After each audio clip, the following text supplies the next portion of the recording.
Bwana sifiwe. Mimi ni Apostle Jean the Baptist Paluku Moloveria na mke wangu ni Janete Masika.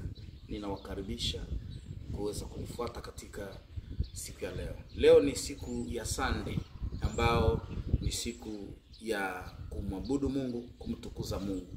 Sunday ni tarehe 13 ya mwezi wa 3 mwaka 2025. Tunamaliza mwezi wa 3. Leo ni siku ya mwisho. Maandiko yanasema kusema kwamba heri mwisho. Tunataka kuingia mwezi wa 4. Na mwezi wa 4 ni mwezi wa ushindi. Ninajua katika kipindi tuko ndani leo ni kipindi ile wakati watu wanasherekea karamu ya Pasaka. Pasaka huku tunaita Kiingereza sema Easter. Kumbuka katika nyakati za zamani wana wa Israeli walikuwa na celebrate Easter kama festi zao. Festi wanaita Passover. Passover ni kusema wakati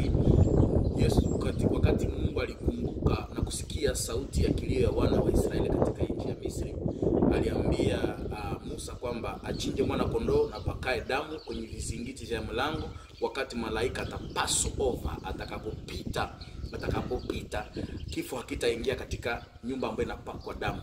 Kwa hiyo tuna celebrate ile wakati Kristo alikufa na kufufuka, ndio tunakaribia katika mwezi wa 4.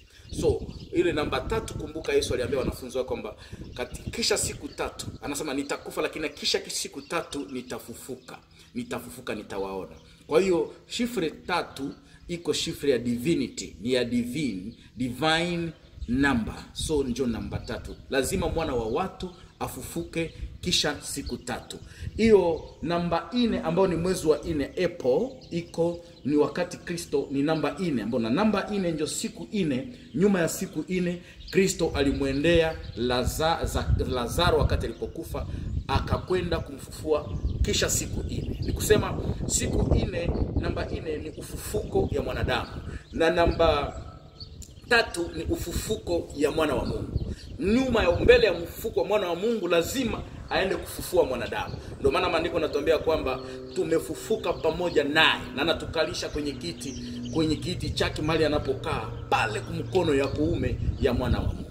Wakati tunaposherekea Pasaka ni wakati tunasherekea ile Passover, ile ambao Bwana anasema mtakumbuka mtafanya hivi kwa kunikumbuka. Akaleta mkate na akaleta na divai, akasema mwili huu ulivunjika kwa ajili yenu na damu hii ilimwagika kwa ajili yenu. Ni pale tulipokombolewa. Kwa hiyo basi Mungu akubariki. Kwa maana nataka kuambia kwamba tunaenda katika mwezi wa ushindi. Nyuma ya Yesu kufufuka alishinda kifo na mauti.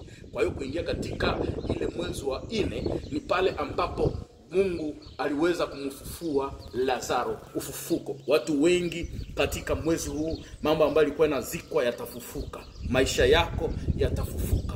Baraka zako na karama zako zitafufuka. Ninakutakia mwezi mpya ambao ni mwezi wa 4, mwezi wa baraka, mwezi wa ushindi, mwezi wa ufufuko katika jina la Yesu Kristo wa Nazareti. Nasema tena